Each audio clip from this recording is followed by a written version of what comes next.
एक अहम मौजू पर मुझे बोलने का मौका इनायत फरमाया और बड़े अफसोस की बात है कि बड़ी धूमधाम से हुकूमत की तरफ से इस बात को रखा गया, मगर 30 से ज़्यादा एमपी यहाँ पर मौजूद नहीं हैं। मैडम, पहले तो मैं वज़ीर आज़म की इस बात की मजम्मत करता हूँ और उनको बताना चाहूँगा कि जिना के बारे में उन्होंने जो कहा था, हम तो जिना के सख्त मुखालिफ है, इसलिए भारत को अपना वतन माने, मगर 42 में आपके प्यारे वीर और जिना की पार्टी ने नॉर्थ वेस्ट फ्रंटियर, सिंध और बंगाल में मिलकर हुकूमत चलाई और उस हुकूमत ने 1.5 लाख हिंदू और मुसलमानों को अंग्रेजों की फौज में शामिल कराया ताकि वो लड़े। तो किसी शायर ने अच्छा कहा था वजीर आजम के बारे में कि फरेब देकर जमाने को पारसा ना बनिए, इन्हें कहो कि वो बंदा बने खुदा ना बने, अमीर शहर यही चाहता या हजरत कि हमारी चीख गले में रहे सदा ना बने। दूसरी बात मैडम, हमारे वजीर दिफा जनाब राजनाथ सिंह साहब ने बड़ा ही अजीब व गरीब और तकलीफ दे बात कही उम्मुल मोमिनीन के बारे में और उम्मुल किताब के बारे में। उम्मुल मोमिनीन उनको कहते हैं जो हमारे प्रॉफिट मोहम्मद सल्लल्लाहु अलैहि वसल्लम की वाइफ हैं, वो हम तमाम मुसलमानों की माँ, हम उनको तस्वुर करते हैं, मगर हम उनकी इबादत नहीं करते, हम अपनी माँ की इबादत नहीं करते। उम्मुल किताब कुरान है, हम कुरान की इबादत नहीं करते, कुरान अल्लाह का बिजावा कलाम है। तो उसके बारे में भी शायर ने अच्छा कहा कि खबर नहीं जिन्हें अपने दीन व मजहब की, हमें वो दीन का मतलब सिखाने निकले हैं। अहम बात यह है कि मैडम, हमारे मुल्क का आइन का इस लफ्ज से आगाज होता है वी द पीपल। इसका आगाज भारत माता के नाम से नहीं होता है। हमारे संविधान का जो प्रियम्बल है वो क्या कहता है? Liberty of thought, expression, belief, faith and worship. अगर दस्तूर का ये पहला सफा ये बात करता है तो फिर कैसे किसी शहरी को किसी खुदा, देवी, देवता की इबादत करने पर या सजदा करने पर मजबूर किया जा सकता है? आप ही की पार्टी से आज की जो बातें हुई है इसी का बोल रही हैं।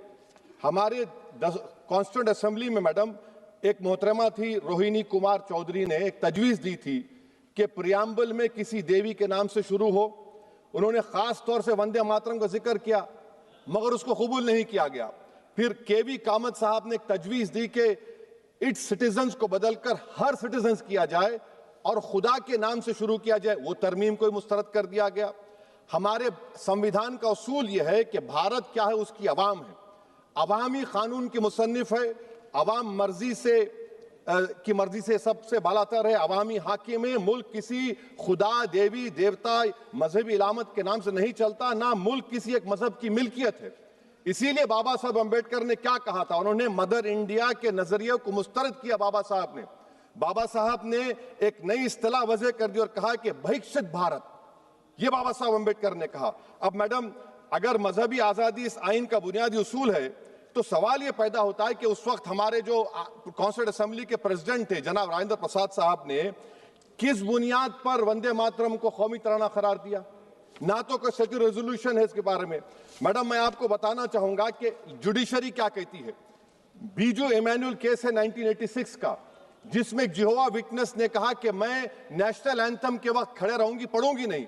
सुप्रीम कोर्ट ने कहा कि उसने कोई गुनाह नहीं किया। वहीं एक 2017 का केस है अश्विनी उपाध्याय का केस सुप्रीम कोर्ट का, उन्हें कहा गाइडलाइंस दिए जाएं वंदे मातरम पर, सुप्रीम कोर्ट ने नहीं कह दिया। फिर आप आ जाइए madam, prevention of insult act national 1971, इसमें नेशनल सॉन्ग नहीं है, सिर्फ नेशनल एम्बलम और आपका नेशनल एंथम है। फिर आप आ जाइए 40th अमेंडमेंट आर्टिकल 51 है, 76 में पास हुआ, उसमें भी इसका कोई जिक्र नहीं है। मैडम, मैं आपके सामने बताना चाहूंगा कि हमारा भारत एक इसका मजमुआ क्या है। इसमें हिंदू है, मुसलमान है, सिख है, ईसाई है, जैन है, एथिस्ट है, मेहनतकश है, किसान, गरीब, मजलूम और दलित है। मगर अगर जो तकारीर आज हमने यहाँ पर सुनी और बाहर जो सुनते हैं, अगर भारत को देवी कहने और उसके आगे सजदा करने, तो दरअसल कौम परस्ती को, वतन से मोहब्बत को मजहब में तब्दील कर रहे, और फिर यहाँ पर बोल रहे कि अगर भारत में रहना है तो वंदे मातरम गाना पड़ेगा। भाई, ये तो संविधान के खिलाफ है, सुप्रीम कोर्ट के जजमेंट के खिलाफ है। अगर वंदे मातरम मैडम कौमियत का मियार है तो फिर सवाल ये है कि हजरत मोहानी की कौमियत क्या थी जिसने इनकलाब जिंदाबाद का नारा दिया? अगर यूसुफ मेहरली ने quit India, Simon go back का नारा दिया तो उसकी कौमियत क्या थी? अगर हैदराबाद से मौलवी अलाउद्दीन जो मक्का मस्जिद का पहला मुजरिम है काला पानी में, और तूनेबाज खान जो मारकर लाश को लटका दिया गया था हैदराबाद में 8 दिन तक, उसकी कौमियत क्या थी? अगर इनायतुल्लाह काफी जो जिहाद का फतवा अंग्रेजों के खिलाफ दिया मुरादाबाद में, जब उनको 2 दिन में फांसी की सजा दी गई, और जब फांसी की सजा के ओर जा रहे हैं तो इनायतुल्लाह मौलाना काफी की जबान पर क्या था? वो रसूलुल्लाह हमारे प्रॉफिट की नात पढ़ रहे थे। क्या पढ़ रहे थे? कोई गुल बाकी रहेगा ना चमन रह जाएगा, पर रसूलुल्लाह का दीन हसन रह जाएगा। तो उनकी कौमियत क्या थी? माल्टा की जेल में महमूदुल हसन, हुसैन अहमद मदनी 6 महीने माल्टा की जेल की ग्राउंड में पड़े रहे, उनकी कौमियत क्या थी? अल्लामा फजले खैराबादी का वो सेल काला पानी का पुकार कर से पूछ रहा है, जो वहीं पर मर गए, खबर वहां पर है, बताओ मेरी कौमियत क्या थी? मैडम, मैं एक मुसलमान हूं, मैं इस्लाम को मानने वाला बावकार इंसान हूं, और मेरे मजहब की बुनियादी तालीम तौहीद है, ला इलाहा इल्लल्लाह, नहीं है कोई खुदा सिवा अल्लाह के। और कुरान में अल्लाह क्या बोल रहा? इय्याका नाबुदु इय्याका नस्तईन, तुम मेरी इबादत करो, मुझे मानो। मुझे कहां से मिल रहा? आर्टिकल 25 से मिल रहा है। मुझे कहां से मिल रहा है? Liberty of thought, expression, belief, faith and worship से मिल रहा है। तो इसको जोड़ना ये बहुत ही खतरनाक होगा। और हमारे प्रॉफेट मोहम्मद सल्लल्लाहु अलैहि वसल्लम जब मदीने को गए तो उन्होंने उस वतन के लिए दुआ की, कहा कि अल्लाह मदीने की मोहब्बत हमारे दिलों में और इजाफा कर दे, मक्के से ज्यादा कर दे। तो ये इस्लाम, मुसलमान होना, हमारे ईमान में मुल्क की मोहब्बत बीच में नहीं आती, और मुल्क से मोहब्बत है और रहेगी हमेशा, क्योंकि ये अजीम कुर्बानियां यहां पर शामिल है जिन्होंने जंग आजादी में हिस्सा नहीं लिया। आज अगर वो वतन की मोहब्बत का दर्ज देंगे तो बड़ा गलत होगा। मैडम, मैं आपके सामने एक चीज पढ़ूंगा। 1937 रविंद्रनाथ टैगोर ने लेटर लिखा सुभाष चंद्र बोस को, मैं सिर्फ, किसी ने नहीं पढ़ा ये। क्या कहा टैगोर साहब ने? But parliament is a place of union for all religious groups and there the song cannot be appropriate. When Bengali Muslims show sign of stubborn fanatism, we regard it as intolerable. When we too copy them and make unreasonable demands, it will be self-defeating. ये मैं इसको ले करूंगा madam, आप देख लीजिए। फिर दूसरी तरफ मैडम आप आ जाइए, मैं यहाँ पर बैठकर, हाँ, जितने तकारीर यहाँ पर हुए सब जनगण मन पर तनकीद किए। तो मैडम मुझे ये कहना पड़ेगा कि जनगण मन पर आप लोग इतनी तकलीफ क्यों उठा रहे हैं? आखिर इतनी तकलीफ क्यों है?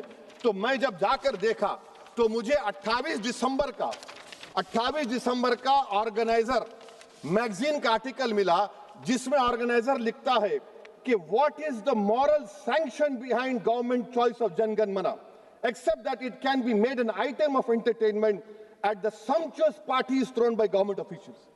आप बताइए, इसका बोलेंगे आप? और फिर उसके कैन कैसा करते हैं? It will mean we can not love our motherhood. Madam please, it will mean that Vande Mataram is buried alive with the word Jangan Mana on the tombstone, for the tomb will also be of Jangan Mana of the will of the people. इस पर आप क्या बोलेंगे? Madam, मैं आपको ये बताना चाह रहा हूं कि वतन की मोहब्बत हमारे लिए बहुत अहम है, मगर ये बताइए हमको कि अभी मैडम यहाँ पर आनंद मठ के बारे में बहुत कुछ कहा गया। मैं सिर्फ 2 मिसालें आपको देता हूं। आनंद मठ के पेज नंबर 70 और 80 को पढ़ लीजिए। इसके बाद सनातन जहां मुसलमानों के घर पाते थे, इन्हें आग लगा देते थे। आप पेज नंबर 98 पढ़िए, हमें सिर्फ इन मुसलमानों को जड़ से खत्म करना है क्योंकि खुदा के दुश्मन बन चुके हैं। फिर आप पेज नंबर 115-16 दीजिए, फिर मुख्तलिफ इलाकों में मुसलमानों को सदा देने के लिए भेजे जाते, जहां भी मुसलमान आबादी नजर आती जला दिया जाता। फिर आप देख लीजिए मैडम, सफे नंबर 120 पेज 120, बंकिम लिखते हैं कि सनातियों को मालूम नहीं था कि अंग्रेज हिंदुस्तान को निजात दिलाने वाले हैं।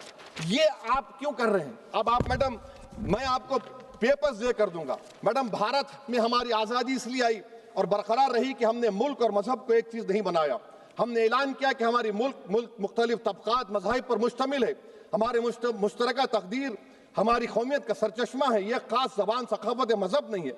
अगर वंदे मातरम का मतन कौम और मजहब को एक बना देता है, अगर हम इसे टेस्ट बनाते हैं वफादारी का, तो फिर मान लीजिए कि यह गांधी, अंबेडकर, टैगोर, बोस और लाखों आजादी के सिपाहियों की सोच को छोड़कर गोडसे की सोच की हिंदू कौमी परस्ताना, मैडम खत्म कर रहा हूं, कौमी हिंदू कौम परस्ताना को इख्तियार करेंगे।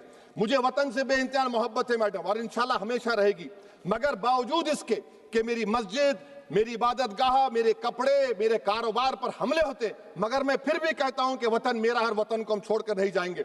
मगर हुब्बुल वतनी का क्या मुतालबा है? हुब्बुल वतनी ये कहता है कि वतन से मोहब्बत है तो जुल्म को खत्म करो, गरीबी को खत्म करो, बेरोजगारी को खत्म करो, जबर का खात्मा करो, अमन का गहवारा बनाओ, पाकिस्तान की दहशतगर्दी को खत्म करो, एक्सप्लॉयटेशन को रोको, शरारत को रोको, मुल्क के खिलाफ की जाने वाली साजिश खत्म करो। मैडम, भारत एक चमन है जहां पर हर फूल को खिलना चाहिए।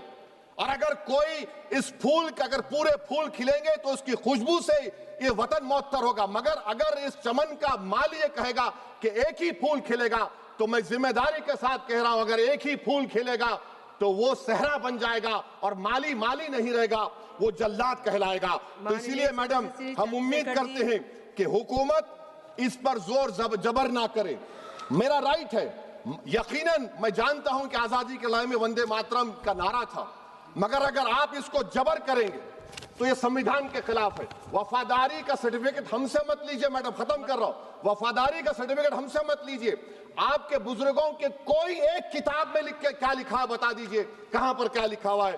तो मैं मैडम मैं इस शेर पर अपनी बात को खत्म कर रहा हूं मैडम, मैं इस शेर पर अपनी बात को खत्म कर रहा हूं मैडम, मैं अपनी बात को खत्म कर देता हूं मैडम, क्योंकि आप बहुत जल्दी में हैं। कि भारत जिंदाबाद, हिंदू मुसलमान जिंदाबाद, दलित जिंदाबाद, ईसाई जिंदाबाद, आदिवासी जिंदाबाद, जो किसी खुदा को नहीं मानते वो भी जिंदाबाद, और मैडम सब पिछड़ा सब आ गया इसमें। तो हम उम्मीद करते कि इस रूह को आप समझेंगे अगर आप सिर्फ अपनी आइडियोलॉजी को लेकर चलेंगे। और आखिर में मैडम, जनाब बंकिम चंद्रा साहब के बारे में मैं आपके सामने डॉक्यूमेंट लेकर रहा हूं कि उन्होंने बीए का एग्जाम पास नहीं किया था, 7 मार्क्स से फेल हो गए थे, ये भी रख रहा हूं। तो आप जिसको लिटररी जायंट बता रहे ये नहीं है। बहुत बहुत शुक्रिया। धन्यवाद सभापति महोदया। मैं इस सदन का ध्यान भारत के राष्ट्रीय गीत वंदे मातरम के इतिहास और उसके राष्ट्रीय महत्व और उसकी संवैधानिक स्थिति की ओर आकर्षित करना चाहता हूं।